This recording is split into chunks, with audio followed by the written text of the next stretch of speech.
కానీ నిర్జీవాన్ని జీవంగా ఈ రాత్రి దేవుడు మార్చబోతున్నాడు. మన పరిస్థితులు ఎలా ఉన్నా దేవుని ఉద్దేశం ఏంటంటే అన్ని విషయాల్లో కూడా అభివృద్ధి పొంది, సమృద్ధిని పొంది, మన ప్రయత్నాల్లో సఫలీకృతులై, మనం తలపెట్టిన ప్రతి పనిలో దేవుడు మనల్ని దీవించాలని, మరియు మనము మన ఇంటి వారము కూడా యేసయ్య రెక్కల ద్వారా ఆరోగ్యంగా ఉండాలని, దీర్ఘాయుష్తో జీవించాలన్నదే దేవుని యొక్క ఉద్దేశము. ఈ రాత్రి దేవుడు మీతో మాట్లాడబోతున్నాడు. పరిస్థితి ఎలాంటిదైనా దానివైపు చూసి కృంగిపో. కష్టం అంటే బాధ వస్తుంది, ఎవరికైనా బాగాలేదంటే అలజడైపోద్ది, మనోవేదన అయిపోద్ది, దీర్ఘశాంతి ఉండదు, ఎంతో ఒకలాంటి టెన్షన్ అలుముకుంటుంది ఏ పరిస్థితి అయినా. కానీ అలాంటి స్థితిలో మన చింత యావత్తు కూడా ఆయన మీద వేసి, ప్రభువా నాకు మాట రావట్లేదు, ఈ పరిస్థితిలో నేనేం చేయాలో నాకు అర్థం కావట్లేదు, కానీ నీ వైపు చూస్తున్నాను, నువ్వే నా సహాయం అని దేవుని మీద ఆధారపడినప్పుడు ఎలాంటి పరిస్థితినైనా దేవుడు మార్చేస్తాడండి. కొన్ని మనకి కనిపించకుండా ఉండడమే మంచిది. కొన్నిసార్లు దేవుడు కొన్ని తెలియపరచుడు, కొన్ని మేలు వచ్చే ముందు కూడా కష్టాలు వస్తూ ఉంటాయి. మనం అనుకుంటాం, అమ్మో ఇంత కష్టమేంటి, ఇంత బాగా ఉన్నప్పుడే ఇలాంటి కష్టం వస్తుంది కదా, ఒకవేళ ఏదైనా దేవునికి ఇష్టం లేనిది నాలో ఉందేమో, లేకపోతే నేను ఇంకా పర్ఫెక్ట్ అవ్వాలేమో, ఇంకా నన్ను నేను మార్చుకోవాలేమో అనుకుంటాం. కాదండి, కష్టం వస్తుందంటే సైన్ ఏంటంటే ఒక మహిమకు ముందు దేవుడు ఖచ్చితంగా ఆ కష్టం గుండా నడిపిస్తాడు. ఆ కష్టంలో దేవుడి మీద ఆధారపడినప్పుడు దాన్ని దేవుడు సాక్ష్యంగా మలచి మన ద్వారా అనేకులకు ఆశీర్వాదాన్ని దేవుడు ఇవ్వబోతున్నాడు. తిరిగి పునరుద్ధీకరించబడడం అనేది మన జీవితంలో మనము నేర్చుకోవాలి. ఏ విషయంలో, ఏ సిచ్యువేషన్ బట్టి, ఒకవేళ ఎవరైనా ఒక మాట అన్నప్పుడు, అరే నేను ఇంకా ఏమైనా తప్పులో ఉన్నాను, అందుకే నేను ఈ మాటకు అప్పగించాడా అని మనం అనుకోకూడదు. మన కష్టం ఎప్పుడు కూడా మేలని మనం గ్రహించాలి. ఇది నిజంగా అంటే అనేకమైన కష్టాలు గుండా నేను వచ్చాను. ప్రతి పరిస్థితిలో చిన్నప్పటి నుంచి ఒక యుద్ధంగా ప్రతి పోరాటంలో కూడా నేను చూశాను. కానీ మొన్న మాత్రం ఒకలాంటి డిప్రెషన్, అంటే ఒకలాంటి బరువైన బాధ, అమ్మో, ఎందుకంటే ఆ ముందు వారంలోనే, ఆ ముందు నెలల్లోనే ఇలాంటి పరిస్థితిలో ఉన్నవాళ్ళు మరి లాస్ అవ్వడం చూశాను, లేకపోతే చాలా కుటుంబాలు నష్టపోవడం చూశాను. ఏమో ఒకవేళ అలాంటి శోధన ఏదైనా వస్తుందేమో అని చెప్పి చాలా కంగారు అయిపోయాము. సో దేవుడు దాన్ని బట్టి విడిపించాడు. మరి అంతేకాకుండా పునరుద్ధీకరించబడడం అనేది ఈరోజు మనం నేర్చుకుందాం. మన ప్రతి పరిస్థితిలో కూడా మనం ఆలోచన విధానాన్ని చేంజ్ చేయాలి. ఒక్కసారి మనకు బాధ కలిగినప్పుడు దేవుని మీద ఆధారపడితే ఆ పరిస్థితిలో ఖచ్చితంగా దేవుడికి అప్పగించినప్పుడు ఆయన ఎలాంటి పరిస్థితినైనా మళ్ళీ వన్ డేలో, మార్నింగ్ తీసుకెళ్ళారు, సాయంత్రానికి వచ్చేసిందమ్మ. మరి ఆ విషయంలో అయితే నేను అసలు మర్చిపోలేకపోతున్నాను. అలాగే మన పరిస్థితుల్లో కూడా దేవుడు మనకి కార్యం చేస్తాడండి.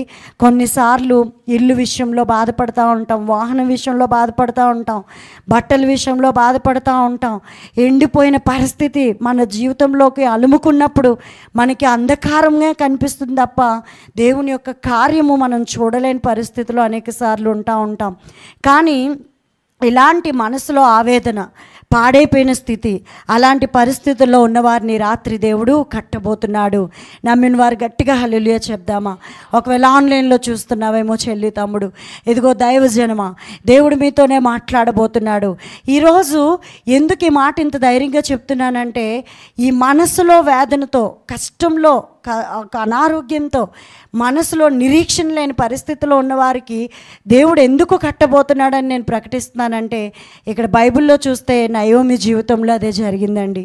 నయోమి జీవితంలో మరి ఎవ్వరు ఊహించిన విధంగా దేవుడు తను స్థిరపరిచాడు. తన జీవితాన్ని దేవుడు కట్టి చూపించాడు. ఇది నా మాటలు కాదు, బైబిల్లో దేవుని ద్వారా పరిశుద్ధాత్మ దేవుడు ఈరోజు నీతో మాట్లాడుతున్నాడు. నయోమి పరిస్థితి బలమైన కుటుంబంగా చేశాడు. అసలు ఎవ్వరు ఊహించిన విధంగా నెక్స్ట్ తరాలకు ఆశీర్వాదకరంగా ఆ తల్లిని నిలబెట్టాడు. ఆమె పరిస్థితి ఏంటంటే మరి వంశాలకు, తరాలకు ఆశీర్వాదంగా చేశాడంట. తన మొరపెట్టింది, తన దేవుని మీద ఆనుకుంది. తన చీకటి అంధకారమైన పరిస్థితిని చూసి మనుషులు హేళన చేస్తున్నారు, మనుషులు మాటలు అంటున్నారు, మనుషులు రోజుకో మాట, ఒక్కో విధంగా తను ఏడిపిస్తున్నప్పుడు తన యొక్క చింత యావత్తు కూడా దేవుని మీద వేసి దేవుని వైపు చూసింది. కాబట్టే దేవుడు ఆ మొరను విని తనని మరి ఘనతకు ప్రాప్తురాలుగా చేశాడు, ఖ్యాతికి ప్రాప్తురాలుగా చేశాడు, నూతనత్వమునకు ప్రాప్తురాలుగా చేశాడు. నూతన నిండా తన జీవితంలో నోటి నిండా నవ్వుంచే స్థితికి తీసుకువెళ్ళాడు. అంతేకాదు జీవమును, సంతోషమును, గుర్తింపును కూడా పొందుకునే కృపలోనికి నడిపించాడు. తను కడుపు నిండా తినే పరిస్థితి, తనకే లేని స్థితి, తనే దిక్కులేని, ఒక ఆధారం లేని, ఏ హోప్ లేదు, తనకి ఎవరు తెచ్చి ఇవ్వడానికి, తన భర్తను కోల్పోయింది, కుమారులను కోల్పోయింది, తను వెళ్ళి పని చేయలేని పరిస్థితి. అలాంటి పరిస్థితిలో దేవుని మీద ఆనుకుంది. తను కడుపు నిండా తిని అనేకులకు పెట్టే స్థితిలో నయోమిని దేవుడు చేశాడు. అందరి దయకు ప్రాప్తురాలైందంట.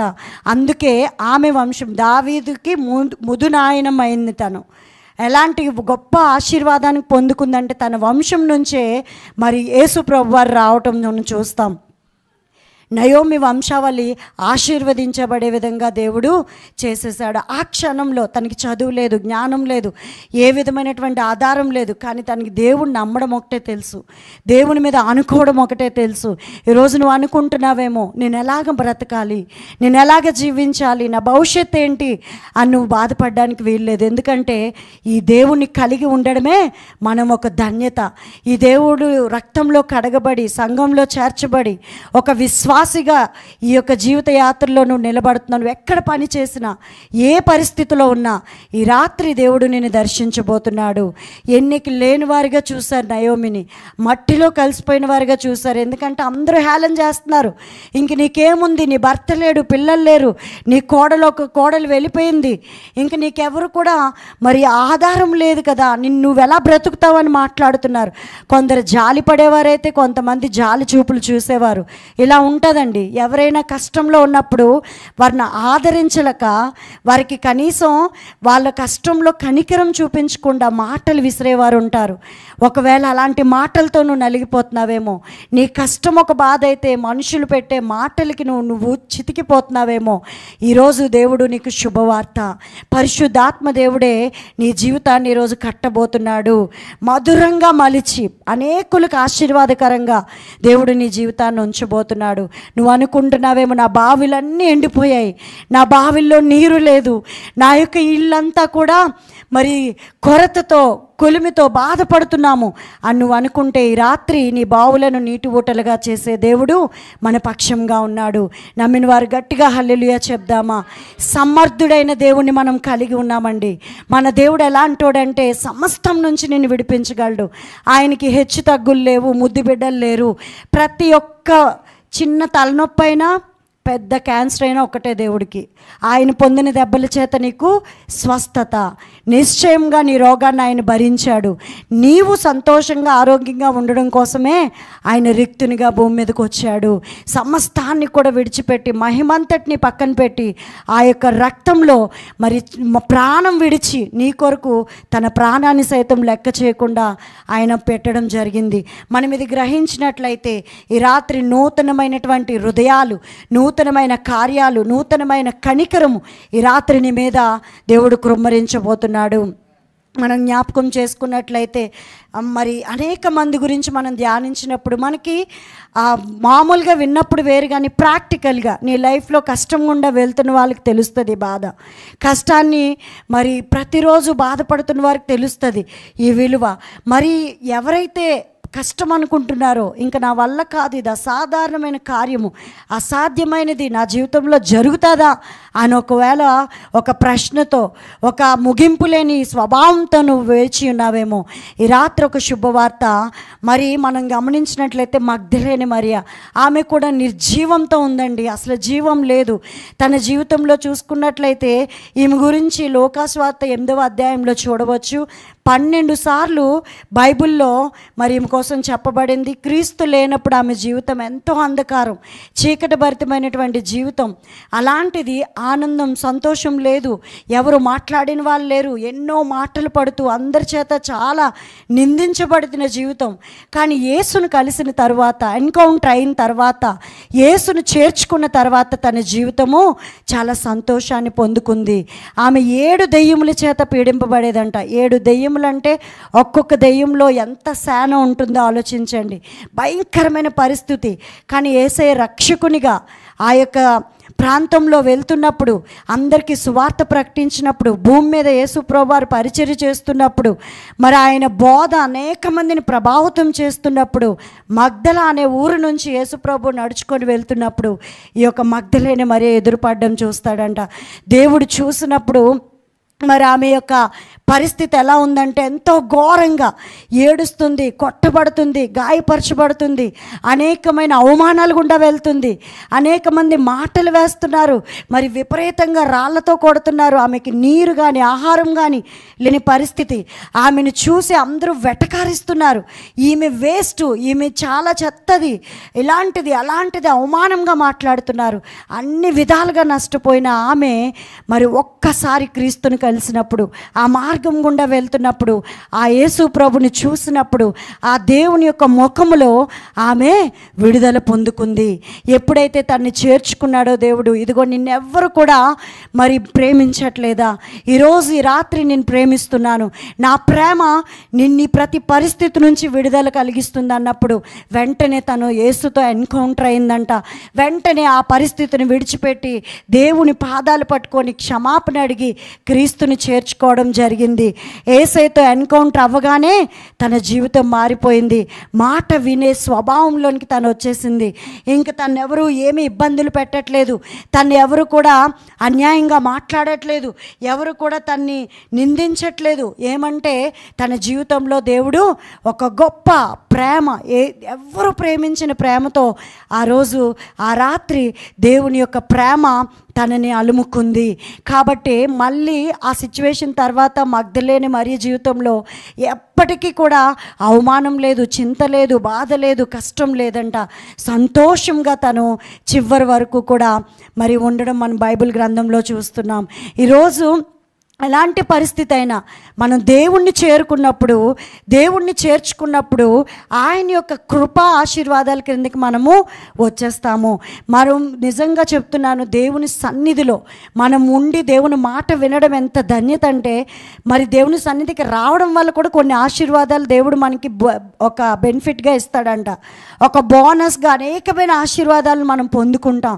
మనల్ని చూసినప్పుడు, మనల్ని ఎవరైనా చెడ్డగా తిట్టినప్పుడు, లేకపోతే మనకి వ్యతిరేకంగా ఎవరైనా మాట్లాడినప్పుడు ఆ మాటలేవి కూడా మనకి తగలకుండా మన చుట్టూ ఒక దుర్గమును దేవుడు ఏర్పాటు చేస్తాడు.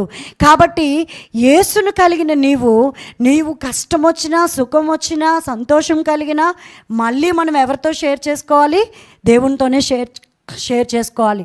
చాలామంది ఈరోజు దేవుని ప్రేమకు దూరం అయిపోయి, అయ్యో నాకు కష్టం వచ్చింది కదా అని దేవునికి దూరం వెళ్ళిపోయి, దేవునికి వ్యతిరేకమైపోయి ఆత్మహత్యలు చేసుకొని డిప్రెషన్ అయిపోయి దేవునికి దూరం అయిపోతున్నారేమో. ఈరోజు దేవుడు నీతోనే మాట్లాడుతున్నాడు. నీకు వచ్చిన కష్టాన్ని బట్టో, మరి నీకు వచ్చినటువంటి బాధను బట్టో నువ్వు కృంగిపోవాల్సిన పరిస్థితి కాదు. ఎందుకంటే నీ ప్రతి సమస్యని దేవుడే డీల్ చేస్తాడు. నీ ప్రతి సమస్యలో నువ్వు ఆధారపడడం నేర్చుకో. ప్రతి సమస్యలో విశ్వాసంతో ముందుకు అడుగేయడం నేర్చుకో. నువ్వు నమ్మకాన్ని పోగొట్టకుండా ఆధారపడినట్లయితే దేవుడు ఏ పరిస్థితినైనా మార్చేస్తాడు. అప్పుడు మరి అలాంటి పరిస్థితిలో మగ్దలేని మరియను దేవుడు నిలబెట్టి ఈరోజు ఒక సాక్షిగా తన గురించి ఎక్కడ ప్రకటిస్తారు, నా క్రీస్తు సువార్త ఎక్కడైతే ప్రకటిస్తారో అక్కడ గురించి ఆమె గురించి ప్రకటించబడుతుందని దేవుడి యొక్క గ్రంథంలో దేవుడే స్వయంగా పలికాడు. నువ్వు అప్పటి వరకు కూడా ఆమె జీవితం చీకటి జీవితమే, కానీ యేసు ప్రభుని ఎప్పుడైతే కలిసిన తర్వాత ఆమె జీవితం ఒక హిస్టరికల్గా మారిపోయింది. ఆమె ఆ ముందు జీవితం అంతా ఎవరికీ తెలియదు, కానీ యేసుని నమ్మిన తర్వాత మరి శ్రేష్టమైనటువంటి ఆ యొక్క స్థానాన్ని దేవుని యొక్క హృదయంలో తను పొందుకుంది. కాబట్టి నీ గతాన్ని తలుచుకుంటూ, నీ బాధని పెనవేసుకుంటూ నిద్రపోకుండా చాలామంది చిన్న పరిస్థితి ఇలా కదా, నేను చదువుకోలేదు, నాకు మంచి పేరెంట్స్ లేరు, నాకు సపోర్ట్ లేదు, అందుకే నా లైఫ్ ఎలా అయిపోయింది అని నువ్వు గతాన్ని తలుచుకొని ఏ కారణం లేకపోయినా రీజన్ వెతుక్కొని నువ్వు దేవునికి దూరం అవ్వాల్సిన పని పని లేదు.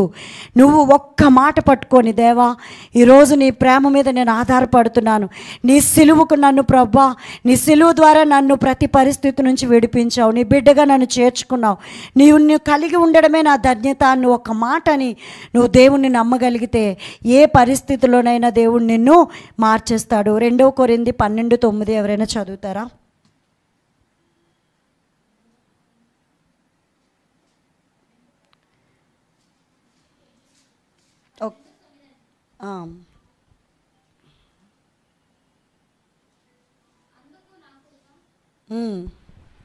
అందుకు నా కృప నీకు చాలును, బలహీనత యందు నా శక్తి పరిపూర్ణమగుచున్నదని ఆయన నాతో చెప్పెను. కాగా క్రీస్తు శక్తి నా మీద నిలిచియుండు నిమిత్తము విశేషముగా నా బలహీనత యందే బహు సంతోషముగా అతిశయపడుదును. హల్లెలూయా. దేవుడు ఇక్కడ ఏమంటున్నాడు? ఆయన కృప మనకి చాలునంట. శోధనలో కొట్టబడకుండా దేవుడు మన చేతిని పట్టుకుంటాడు. పునరుద్ధాన శక్తిని బట్టి ఆయన కృపకు పాత్రులమైపోయాం. మన మనసులో, మన గుండెల్లో మరి 4 గదుల్లో అంట 2 గదుల్లో ఆనందం ఉంటుంది, 2 గదుల్లో బాధ ఉంటుందంట. మరి ఎందుకంటే వారికి అత్యంత ప్రాముఖ్యం కలిగిన, అంటే మనం ఎవరినో బాగా ఇష్టపడి బాగా ప్రేమ చూపించి మనకి ఎంతో దగ్గరగా మన మేలుని, మన యొక్క సంతోషానికి కారణమైన వ్యక్తిని కోల్పోయామనుకోండి. సపోజ్ భార్య భర్తను కోల్పోవచ్చు, లేకపోతే తల్లిదండ్రులు పిల్లల్ని కోల్పోవచ్చు, లేకపోతే పిల్లలు తల్లిదండ్రులను కోల్పోవచ్చు. ఇలాంటి పరిస్థితుల్లో ఆ ఎడబాపు అనేది వారికి ఎంతగానో గాయం. అది ఏ మనిషి ధైర్యం చెప్పినా ఓదార్పును పొందుకోలేని పరిస్థితి. అసలు మనసులో ఎంత వేదన ఉందో తల్లిదండ్రులను కోల్పోయిన వారికి కానీ, భర్తను కోల్పోయిన వారికి ఆ బాధ అర్థమవుతుంది. మరణం ఎంతోమందిని అలుముకుంటూ ఉంటుందంట. ఆ మరణం తర్వాత వారు మళ్ళీ మనుషులు అవ్వాలంటే చాలా టైం పట్టేస్తుంది. కానీ ఎవరినైనా కోల్పోయారేమో. మా పిన్ని అయితే వాళ్ళ బాబు చనిపోయినప్పుడు నేను 2 నెలలు మా పిన్నిని వదలలేదండి. నిజంగా భయంకరమైన పరిస్థితి. పెళ్ళయి 1 ఇయర్ కంప్లీట్ అయ్యి బాబు పుట్టి 1 ఇయర్ కూడా అవ్వలేదు. చాలా 2 డేస్లో ఆ బిడ్డ చనిపోవడం జరిగింది. మేము ఇలా హాస్పిటల్కి తీసుకెళ్ళాము, పలానా నొప్పి అని తెలిసింది. 3rd డే అలా మనిషిని తీసుకొచ్చేసారు. ఆ మరణము మా కుటుంబాన్ని ఎంతగానో బాధపరిచేలా చేసింది. 2 months ఎయిర్పోర్ట్లో చేస్తారు మా పిన్ని. అసలు 2 months నేను వదిలితే ఒట్టు, అసలు మా పిన్నిని ఇలా వదలలేదు. ఎందుకంటే తమ్ముడు చనిపోయినా మరి ఆ పరిస్థితి ఏమో కానీ ఈమె తట్టుకోలేదు, ఆ పరిస్థితిని ఈమె ఫేస్ చేయలేదు. తినేమైపోతుందో అని చెప్పి 2 నెలలు నేను అన్ని పనులు ఆపుకొని మా పిన్ని దగ్గరే నేను ఉండిపోయాను. ఆ పరిస్థితి నేను దగ్గరుండి చూశాను. ఎందుకంటే ఇష్టమైన తన కొడుకుని చూసి బట్టలు పట్టుకొని ఏడ్చేది, ప్రతిరోజు ఫోటోలు, ఇంకా తన బాధను చూడలేని పరిస్థితి. అలాంటి వారి పరిస్థితి ఎలాగుంటుందో నేను ఎక్స్పీరియన్స్ చేశాను మా ఇంట్లోనే. ఒక్కొక్కసారి అనిపిస్తుంది ఇలాగ అనేక మంది, ఇప్పుడు నేను మీటింగ్స్కి వెళ్ళినప్పుడు చాలామంది చెప్తూ ఉంటారు ఈ పరిస్థితి నుంచి ఎలాగ బయటికి రావాలి అంటే, నేను ఒక్కటే పరిశుద్ధాత్మదేవుడు ఈరోజు చెప్తున్నాడు, ఎవరినైనా మిస్ అవుతున్నారా? నువ్వు నిజంగా దేవుని బిడ్డమైతే ఖచ్చితంగా నీ చింత, నీ బాధ, నీ యొక్క కష్టం అంతా కూడా ఒక్కసారి దేవుని వైపు చూసి ధైర్యం తెచ్చుకున్నప్పుడు ఏమవుతుందంటే, ఆ యొక్క దేవుడు ఇచ్చే ధైర్యమే మనుషులు ఇవ్వలేరండి. ఎంత మనుషులు ఇచ్చినా అది కొంతకాలమే, ఆ క్షణమే వినసంపుగా ఉంటుంది, మనసుకు హాయిగా ఉంటుంది. కానీ నువ్వు దేవుని మీద ఆనుకుంటే, దేవుడిచ్చే ధైర్యము నువ్వు పొందుకుంటే అది చాలా స్ట్రాంగ్ చేస్తుంది. నెక్స్ట్ నువ్వు మూవ్ ఆన్ అవ్వడానికి నీకు ఉపయోగపడుతుంది. అలాంటి పరిస్థితిలో ఎంతోమంది తల్లుల్ని చూశాను నేను, ఎంతోమంది పిల్లల్ని చూశాను. అలాంటి పరిస్థితిలో ఎడతెగకుండా మేము మొరపెట్టడం చూసాం. యేసయ్యా నీ ధైర్యం దయచే ప్రభా, నీ ధైర్యం ఇవ్వు ప్రభా. నిత్యము రోజు గడవాలంటే భయంకరంగా ఉన్నటువంటి ఆ పరిస్థితిలో ఈ రాత్రి దేవుడు మీకు ఆదరణ కలిగిస్తున్నాడు. దేవుని యొక్క ధైర్యము నీ యొక్క హృదయంలోనికి రావడం నేను చూస్తున్నాను. ఆత్మీయంగా దేవుడు నిన్ను బలపరచడం, దేవుని యొక్క మరి ఆ కృప ఈరోజు మీ అందరి మీద రిలీజ్ అవునుగాక. సమస్తము మనస్సాక్షి శుద్ధీకరించుకొని మన దేవా ఇదిగో ప్రభ నీవు తప్ప నాకు వేరే ఆధారం లేదని ఒక స్వభావంతో, నూతనమైన స్వభావంతో నువ్వు మాట్లాడినప్పుడు, నూతనమైన తీర్మానం నేను తీసుకున్నప్పుడు, నూతనమైన అలవాట్లతో దేవుడు ఒక నూతనమైన ధైర్యంతో, నూతనమైన కార్యాలతో దేవుడు నీ జీవితాన్ని నింపేస్తాడు. నువ్వు ఒకవేళ అలాంటి బాధలోనే కృంగిపోతే నీ తర్వాత వారు, నిన్ను చూసిన వారు ఇంకా కృంగిపోయే పరిస్థితి వస్తుంది. కాబట్టి నిత్య జీవానికి పాత్రుడిగా దేవుడు నాకు సహాయంగా ఉన్నాడు. ఈ జీవానికి మరి దేవుడే ఈ కృపకి పాత్రుడిగా నాకు ఉన్నాడని నువ్వు ధైర్యం తెచ్చుకుంటే నిన్ను బట్టి నీ కుటుంబ వారు, నీ యొక్క బంధువులు, నీ యొక్క నెక్స్ట్ తరం వారు, జనరేషన్ కూడా మరి దేవుని వైపు, ఆ నిత్య జీవం వైపు నడిపించేవారు అవుతారు. కాబట్టి మరి మన జీవితంలో క్రీస్తు ఉంటే ఎంతో మేలండి. క్రీస్తుని కలిగి ఉండడమే మేలు, అన్యులకు అది లేదు. అలాంటి పరిస్థితిలో ఉన్నవారికి, అన్యులకి ఎంతో భయంకరమైన స్థితి. కానీ మనకి దేవుడు ఉన్నాడు. ఈ రాత్రి అలాగే ఎవరైతే బాధపడుతున్నారో వాళ్ళకి దేవుడు ఒక ధైర్యం ఇచ్చునుగాక. ఒక తండ్రి వలె, ఒక భర్త వలె, ఒక పిల్లల వలె ఎవరినైతే మిస్ అవుతున్నారో ఆ ప్లేస్లో మరి గొప్ప క్షేమమును, గొప్ప ధైర్యమును ప్రతి బిడ్డ పొందుకునే కృప అనుగ్రహించబడునుగాక. నిరంతరము మరి మంచి సహవాసం, మంచి స్నేహము నువ్వు ఎప్పుడైతే అలాంటి పరిస్థితిలో నువ్వు డెసిషన్ తీసుకుంటావో, గతించిపోయిన వాటి కొరకు, బాధ కలిగించే వాటికి, వేదనకు గురి చేసే వాటిని జ్ఞాపకం చేసుకోవద్దు. ఇదిగో నేను ఒక నూతన క్రియ చేయుచున్నానని దేవుడు వాగ్దానం చేస్తున్నాడు. అలాంటి బాధలో ఉన్నవారికి యెషయా 43:19 ఒకసారి చదవండి.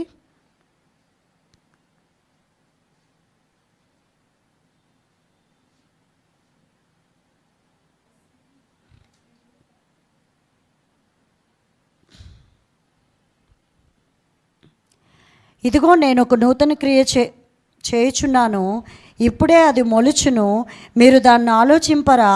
నేను అరణ్యంలో త్రోవ కలుగజేయుచున్నాను, ఎడారిలో నదులు పారజేయుచున్నాను. హల్లెలూయా. ఈరోజు యెషయా 43:19 వాగ్దానంతో దేవుడు నీ జీవితంలో మాట్లాడుతున్నాడు.